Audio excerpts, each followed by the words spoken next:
আসসালামু আলাইকুম। আইনবিদ্যা ইউটিউব চ্যানেলে আপনাদের সবাইকে স্বাগতম। সঙ্গে আছি আমি সুরাইয়া মুশরিফা। বেসিক্যালি যদিও আমার এই চ্যানেলটি লয়ের স্টুডেন্টের জন্য, বাট তারপরও যেসব সাধারণ মানুষ আইন সম্পর্কে জানতে আগ্রহী তারা যদি ইউটিউব চ্যানেলের সঙ্গে যুক্ত থাকেন ইনশাল্লাহ উপকৃত হবেন। যাই হোক, চলে যাচ্ছি আমাদের মূল আলোচনায়। আজকে আমাদের আলোচনার বিষয়বস্তু স্পেসিফিক রিলিফ অ্যাক্ট 1877, অর্থাৎ সুনির্দিষ্ট প্রতিকার আইন 1877-এর ধারা 101 থেকে 7 পর্যন্ত। মূল আলোচনায় যাওয়ার আগে এই আইনটির প্রাথমিক জ্ঞানগুলো জানা আবশ্যক। যেমন এই আইনটি 1877 সালের 1 নং আইন এবং আইনটি 7 ফেব্রুয়ারি 1877 সালে প্রণয়ন করা হয়। এই আইনটি প্রণয়ন করার মূল উদ্দেশ্য হলো দেওয়ানি মামলা মোকদ্দমায় প্রাপ্তিযোগ্য বিভিন্ন সুনির্দিষ্ট প্রতিকার সম্পর্কিত আইনের সংযোজন এবং সংশোধন। ইতিহাস যদি দেখতে যাই এই আইনটার, তাহলে দেখতে পারি ইংলিশ আইনের সম্পূরক আইন হিসেবে এই সুনির্দিষ্ট প্রতিকার আইনটি প্রতিষ্ঠিত হয় এবং ইংলিশ আইনের নীতি বা অনুশীলনের মাধ্যমে এই আইনটির আবির্ভাব ঘটেছে। এই আইনটিতে রয়েছে 57টি সেকশন এবং এই আইনটি 3টি খণ্ডে বিভক্ত: প্রথম খণ্ড, দ্বিতীয় খণ্ড এবং তৃতীয় খণ্ড।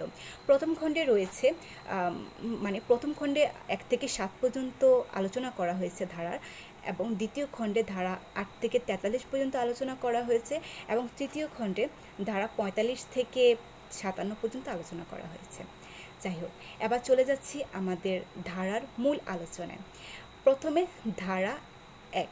ধারা 1-এ বলা আছে এই আইনটি 1877 সালে সুনির্দিষ্ট প্রতিকার আইন হিসেবে আখ্যায়িত হবে এবং এই আইনটির এখতিয়ার হবে সমগ্র বাংলাদেশ জুড়ে, এবং এই আইনটি 1877 সালে 1 মে থেকে কার্যকর করা হবে।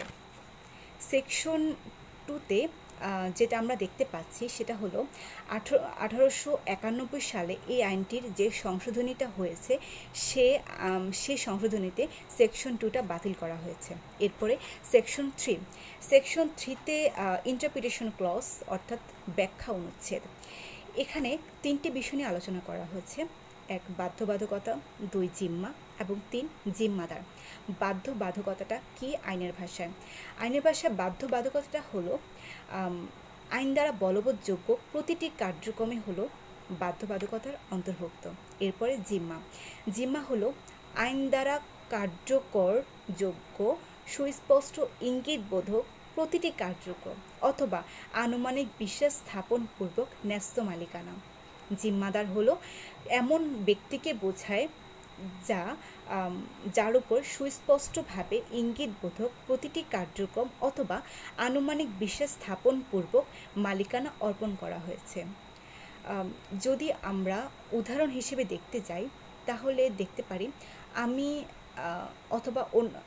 এবং অন্য একজন ব্যক্তি যাকে আমি আমার একটা জমি দিলাম 1 বছরের জন্য, যে তিনি সেখানে চাষবাস করবেন এবং প্রতি মাসে আমাকে 2000 করে টাকা দিবেন। এই যে আমি তাকে আমার সম্পত্তির মালিকানাটা তাকে ন্যস্ত করলাম, এটাই হলো যে প্রক্রিয়া, এটা হলো জিম্মা, এবং সে হলো আমার জমির জিম্মাদার। এরপরে আমরা আসি সেকশন 4-এ। সেকশন 4-এ বলা আছে সুনির্দিষ্ট প্রতিকার আইন কোন কোন ক্ষেত্রে প্রয়োগ হবে না। এখানে 3টি ক্ষেত্র বলা আছে। 3টি ক্ষেত্রে একটি হলো চুক্তি নয় এমন কোনো অঙ্গীকারের ক্ষেত্রে সুনির্দিষ্ট প্রতিকার আইনটি প্রয়োগ করা হবে না। দ্বিতীয় হলো সুনির্দিষ্ট কার্য সম্পাদন ছাড়া কোনো ব্যক্তিকে কোনো প্রতিকারের অধিকার হতে বঞ্চিত করা যা সে কোনো চুক্তির অধীনে পেতে পারত, এই ক্ষেত্রে সুনির্দিষ্ট প্রতিকারটা দেয়া হয় না। এরপরে হলো দলিল সমূহের উপর রেজিস্ট্রেশন আইন 1908-এর প্রয়োগকে প্রভাবিত করার উদ্দেশ্যে এই আইনটি প্রযোজ্য নয়। এরপরে সেকশন 5টা হলো মোস্ট ইম্পর্টেন্ট একটি সেকশন, যে সেকশনে বলা আছে 5টি সুনির্দিষ্ট কিভাবে সুনির্দিষ্ট প্রতিকারটা দেয়া হয়, এবং এখানে 5টি সুনির্দিষ্ট প্রতিকারের কথা বলা আছে। সাবসেকশন 1-এ বলা আছে যে ক্ষেত্রে কোনো সম্পত্তি দখল করা হয় তখন সে সম্পত্তি তার দাবিদারকে প্রদান করার মাধ্যমে। উদাহরণ হিসেবে যদি দেখতে যাই, সেটা হলো কোনো একজন ব্যক্তি যদি আমার কোনো সম্পত্তি জবরদস্তি করে দখল করে নিল, যখন আমি আদালতে গিয়ে মামলা করলাম, তখন আদালত আমাকে আমার সম্পত্তিটা ফেরত দিয়ে আমাকে প্রতিকার প্রদান করলো। আর এই বিষয়ে আলোচনা করা আছে সেকশন 8 টু সেকশন 11। এরপরে সাবসেকশন 2তে বলা আছে যে কাজ করার বিষয়ে বাধ্যবাধকতা রয়েছে, আদালত আদেশ প্রদানের মাধ্যমে আমাকে সেই কাজটি করার জন্য আদেশ প্রদান করবেন। যেমন আমি যদি কোনো একজন ব্যক্তির সঙ্গে কোনো একটা চুক্তি করি, তখন সেই চুক্তিটি সঠিকভাবে পরিচালনা করার জন্য আদালত আদেশ প্রদান করবেন। আর এই বিষয়ে আলোচনা করা আছে সেকশন 12 টু সেকশন 30। এরপরে সাবসেকশন 3। সাবসেকশন 3তে বলা আছে যে কাজ না করার ক্ষেত্রে বাধ্যবাধকতা রয়েছে, এমন কাজ আদালত নিষেধাজ্ঞা জারির মাধ্যমে আমাকে সেই কাজটি করা হতে বিরত রাখবেন। যেমন আমি যদি এমন কোনো কাজ করি যা অন্য একজন ব্যক্তির ক্ষতি হচ্ছে, তখন সে ব্যক্তি যদি আদালতে আমার জন্য মামলা করে, তখন আদালত আমাকে নিষেধ প্রদান করবেন যে আমি যেন এই কাজটি করা থেকে বিরত থাকি। এভাবেই হচ্ছে আদালত সুনির্দিষ্ট প্রতিকার দিয়ে থাকে, এবং এই বিষয়ে আলোচনা করা আছে সেকশন 52 টু সেকশন 57।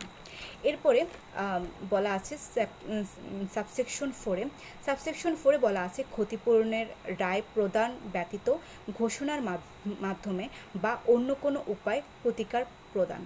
মানে এইমাত্র যেটা আমি বললাম সেটা হলো আদালত আমার উপর নিষেধাজ্ঞা জারি করবে যে এই কাজ করা হতে যেন আমি বিরত থাকি।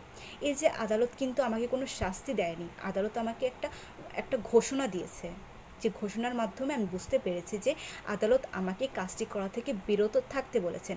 এই যে আদালত কিন্তু আমাকে কোনো ক্ষতিপূরণ দিতে বলেনি। সো এভাবেই মূলত আদালত সুনির্দিষ্ট প্রতিকার দিয়ে থাকে। আর এই বিষয়ে বলা আছে সেকশন 31 টু সেকশন 43। এরপরে বলা আছে সাবসেকশন 5। সাবসেকশন 5-এ আদালত একজন রিসিভার বা তত্ত্বাবধায়ক নিয়োগ করবেন। কোনো একটা সম্পত্তি নিয়ে মামলা চলাকালীন সময় আদালত সেই সম্পত্তিটির দেখভাল করার জন্য একজন তত্ত্বাবধায়ক নিয়োগ দিবেন। সেকশন 45 টু 51 ইতিমধ্যে বাতিল করা হয়েছে। এরপরে আসা যাক সেকশন 6। আমরা একটু আগে যেটা পড়ে এলাম সেকশন 5-এর সাবসেকশন 3তে যে কথাটা বলা আছে হলো কোনো কাজ না করার ক্ষেত্রে যখন বাধ্যবাধকতা থাকে, তখন আদালত সে কাজটা নিষেধাজ্ঞা জারির মাধ্যমে সে কাজটি করা থেকে বিরত রাখে। তো এটাই হলো সেকশন 6। এরপর হলো সেকশন 7, সেটা হলো সুনির্দিষ্ট প্রতিকার আইনটি কখনোই দণ্ডমূলক প্রতিকার দেয় না।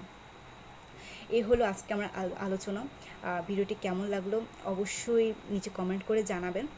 আর যদি আমার ভিডিওতে কোনো ভুল ভ্রান্তি থাকে অথবা নতুন কোনো কিছু সংযোজন করার প্রয়োজন পড়ে, অবশ্যই কমেন্ট করে জানিয়ে দেবেন। ইনশাআল্লাহ আমি নেক্সট ভিডিওতে তা সংশোধন করে নেওয়ার চেষ্টা করব। আজকে এই পর্যন্ত। সবাই ভালো থাকবেন, সুস্থ থাকবেন। আসসালামু আলাইকুম।